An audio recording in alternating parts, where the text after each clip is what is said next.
Hello everybody, welcome to the next lecture. तो guys, ये बहुत ही शानदार फंक्शन है जो हमारा इज एन ए फंक्शन है। क्योंकि जैसा कि आप देख पा रहे हैं कि ये आपको सेम शेप का डेटा फ्रेम रिटर्न कर रहा है, बूलियन वैल्यूज़ का, जिसे आप बूलियन मास्क भी कह सकते हो। हम एक बात और अच्छे से जानते हैं गाइस कि पाइथन में फॉल्स का मतलब होता है ज़ीरो और ट्रू का मतलब होता है वन। ठीक है। तो अगर गाइस मैं इसके ऊपर एक और फंक्शन लगा दूं, क्योंकि ये खुद ये चीज़ एक डाटा फ्रेम है गाइस, यानी कि D F another C P Y dot is N A is a data frame. और अगर गाइस मैं इसके ऊपर एक और फंक्शन लगा दूं सम, ठीक है, सम फंक्शन, और गाइस मैं एक्सेस की वैल्यू दे दूं ज़ीरो, राइट। तो आपको समझ में आ रहा होगा कि अब इससे क्या होगा, क्योंकि गाइस आपके पास ऑलरेडी अभी तक एक डाटा फ्रेम था जो कि ये हाईलाइटेड वाला पोर्शन है, और ये एक बूलियन वैल्यूज़ का डेटा फ्रेम है, जिसमें एक हिसाब से देखा जाए तो ज़ीरो और वन ही पड़े हुए हैं, क्योंकि फॉल्स का मतलब ज़ीरो होता है और ट्रू का मतलब वन होता है। और गाइस हम इस डाटा फ्रेम के ऊपर सम लगा रहे हैं, यानी कि एक सम फंक्शन ऑलरेडी एक पैंडास डेटा फ्रेम के अंदर होता है। जैसे गाइस रिप्लेस फंक्शन था, जैसे अप्लाई था, ऐसे ही सम भी होता है गाइस। वो बात अलग है कि अभी तक हमने इसके बारे में बात नहीं करी, लेकिन अब बात कर रहे हैं तो आपको पता चल रहा है कि एक सम फंक्शन भी होता है। तो गाइस अगर हम बेसिकली इस बूलियन मास्क वाले डेटा फ्रेम के ऊपर एक सम फंक्शन लगाएं जिसमें हम एक्सेस की वैल्यू ज़ीरो दे रहे हैं, तो गाइस आपको भी पता है कि जब आप एक्सेस की वैल्यू ज़ीरो देते हो तो सारे कॉलम्स पे वो कैलकुलेशन होती है। ठीक है। तो इसका मतलब हर कॉलम के अंदर सम होगा, उस कॉलम के अंदर जो भी बूलियन वैल्यूज़ आ रही हैं उनका सम होगा। और इस तरीके से हमारे पास तीन रिजल्ट आएंगे, क्योंकि हमारे पास तीन कॉलम है तो तीन रिजल्ट आएंगे। तो चलिए गाइस इसको रन कराते हैं। एंड गाइस आप क्लियरली देख पा रहे हैं कि हमारे दो कॉलम्स में जो रिजल्ट आ रहे हैं वो ज़ीरो आ रहे हैं, क्योंकि नेम और जो एज वाला कॉलम था उसमें एक भी मिसिंग वैल्यू नहीं थी। वो बात अलग है कि नेम वाले कॉलम में न्यूमरिक वैल्यू की जगह हमने एक स्ट्रिंग डाल दिया था एन ए, जो कि ऑब्वियसली पैंडास डेटा फ्रेम एक मिसिंग वैल्यू की तरह ट्रीट नहीं करेगा, क्योंकि वो सिर्फ N P dot N N को ही ट्रीट करता है। और जो लास्ट वाला कॉलम था गाइस उसमें एक मिसिंग वैल्यू थी, तो उसकी जगह पे N P dot N N आ रहा है, और जहाँ पे हमारे पास वन आ रहा है। ठीक है। तो इसका मतलब गाइस ये एक बहुत शानदार चीज़ है, जिससे हम ये भी पता लगा सकते हैं कि हमारे किस कॉलम में कितनी वैल्यू मिसिंग है। जैसे कि नेम वाले कॉलम में एक भी वैल्यू मिसिंग नहीं है, एज वाले में एक भी वैल्यू मिसिंग नहीं है, और नेशनैलिटी वाले कॉलम में एक वैल्यू मिसिंग है। ठीक है। And as guys I told you कि अगर आप उस एन ए को भी एन ए एन से रिप्लेस कर दें, यानी कि डी एफ, ठीक है, अनदर सी पी वाई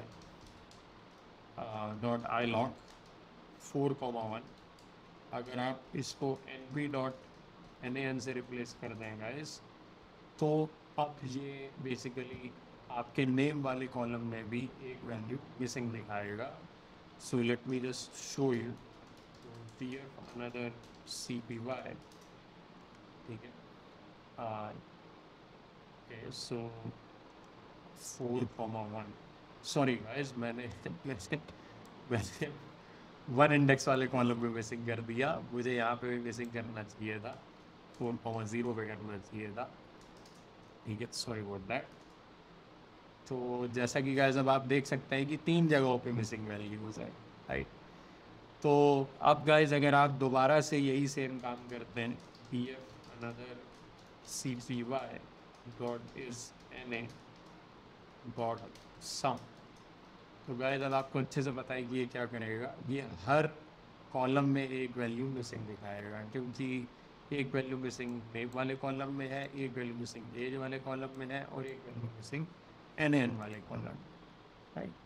तो इस तरीके से गाइस आप देख सकते हैं कि एक बहुत ही अच्छा कॉम्बिनेशन बन जाता है दो फंक्शंस का।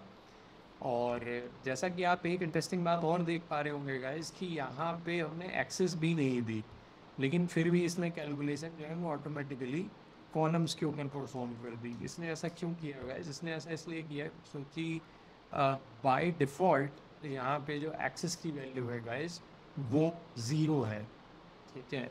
यानी कि अगर आप एक्सेस की कोई वैल्यू नहीं देंगे तो बहुत सारे फंक्शंस pandas डेटा फ्रेम के अंदर ऐसे हैं गए जिसमें अगर आप एक्सेस की कोई वैल्यू नहीं देंगे तो आपका फंक्शन बिना दिए हुए भी ऑटोमेटिकली एक वैल्यू एज्यूम कर लेता है, ठीक है। तो यहाँ पे इसने एक्सेस 0 वैल्यू ऑलरेडी एज्यूम कर ली और कॉलम्स के ऊपर कैलकुलेशन कर दी बेसिकली, ठीक है। तो इट्स अ वंडरफुल एग्जाम्पल जहाँ पे देखिए आपके डेटा फ्रेम के ऊपर लगाए जाने वाले दो फंक्शंस की चेनिंग हो रही है। चेनिंग का मतलब एक फंक्शन का आउटपुट आपने निकाला और उसको एज एन इनपुट आपने किसी दूसरे फंक्शन को दे दिया। जैसे गाइस यहाँ पे हमने इज एन ए फंक्शन अपने डेटा फ्रेम के ऊपर अप्लाई किया तो उससे हमें आउटपुट क्या मिला, एक बूलियन वैल्यूज़ का मास्क हमें आउटपुट मिला और उस आउटपुट को दोबारा से हमने एक दूसरे फंक्शन को इनपुट दे दिया, यानी कि हमने अपना दूसरा फंक्शन उस आउटपुट के ऊपर अप्लाई कर दिया और उससे हमें क्या मिला, उससे हमें रिजल्ट मिल गया। तो इस तरीके का काम भी pandas डेटा फ्रेम में आप कर सकते हैं, जहाँ पे आप एक ही डेटा फ्रेम के ऊपर एक फंक्शन पे उसके ऊपर दूसरा फंक्शन पे उसके ऊपर तीसरा फंक्शन डॉट डॉट लगाते लगाते ऐसे आप बहुत लंबी चौड़ी फंक्शंस की चेन बना सकते हैं। यानी कि जो काम आप 5 से 6 लाइन में करने वाले थे अलग अलग फंक्शन अलग अलग लाइन में लिख करके, वो काम आप एक ही लाइन में लिख के कर सकते हैं, ठीक है। चेनिंग डॉट डॉट लगा करके। तो this is a very wonderful example, right.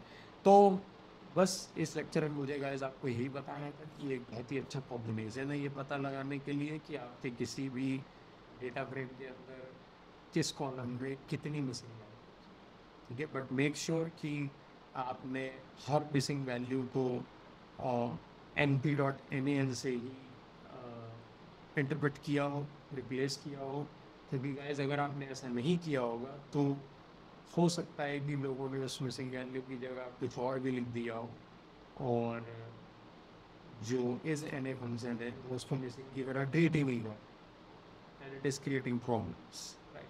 तो मेक श्योर कि आपको उस चीज़ को np.nan करो ताकि pandas डेटा फ्रेम उस चीज़ को ऐसा मिसिंग वैल्यू की तरह ट्रीट करे और जब आप इज एन ए फंक्शन लगाओ तो वो उसको as a missing value show करेगा कि आपके उस कॉलम में कितनी मिसिंग वैल्यू है। Okay, that's it for this lecture guys, thank you.